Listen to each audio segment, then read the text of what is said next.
பெண்களுக்கு எது பிடிக்காது தெரியுமா? ஆண்களாகிய யாருக்கும் தெரியாது. பெண்ணுக்கு எது பிடிக்காது என்றது ஆண்களாகிய யாருக்கும் தெரியாது. ஏனென்றால் அவள் அதை அழுதோ சிரித்தோ கோபித்துக் கொண்டோ கடந்து போவாள். அவளுக்கு பிடிக்கவே பிடிக்காத மிகப்பெரிய விஷயம் எது என்றால் அவளுக்கு கிண்டல் செய்வது அவளுக்கு பிடிக்காது. அவளை யாரும் கிண்டல் பண்ண பாடி ஷேவிங் பண்றது பெண்ணுக்கு பிடிக்காது. அவளுடைய தாய் தந்தையரை பற்றி பேசுவது அவளுக்கு பிடிக்காது. அவளுடைய வளர்ப்பு பத்தி பேசுவது அவளுக்கு பிடிக்காது. அது எல்லாம் சின்ன ஒரு ஜோக்ல தான் தொடங்கும். முதலில் இந்த மாதிரியான ஜோக் பெண்கள் பற்றி சொல்லுவதை ஆண்கள் நிறுத்திக் கொள்ள வேண்டும். உணர்வுள்ள பெண்களை எப்படி நடத்துவது என்பதிலே எந்த ஒரு ஆண், எந்த ஒரு சமூகம் சிறப்பாக இருக்கிறதோ அந்த சமூகம் தான் மிகப்பெரிய ஆளுமையான பெண்களை உருவாக்குகிறது. சொல்றது கரெக்ட் தான்.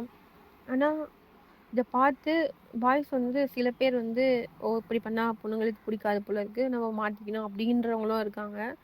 இன்னும் சில பேர் வந்து இதெல்லாம் சொன்னாலும் ஹர்ட் ஆகுவாங்களா இவங்க அப்படின்னு சொல்லிட்டு இதையே ஒரு ஆயுதமா கையில எடுத்துட்டு அடிக்காம பொண்ணுங்களை எப்படி வந்து ஹர்ட் பண்ணி கொல்லணும் அப்படின்ற ஒரு மெத்தடையும் கண்டுபிடிச்சி வச்சுருப்பாங்க.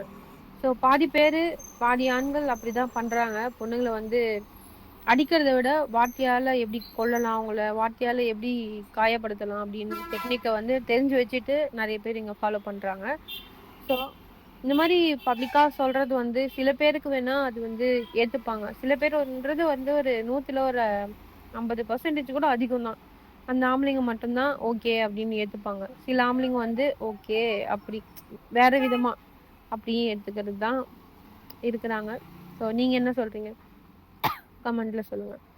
பொண்ணுங்களுக்கு பிடிக்காதுன்னு தெரிஞ்சும் அதை தான் அவங்க வந்து பண்ணுவாங்க சில பேர்.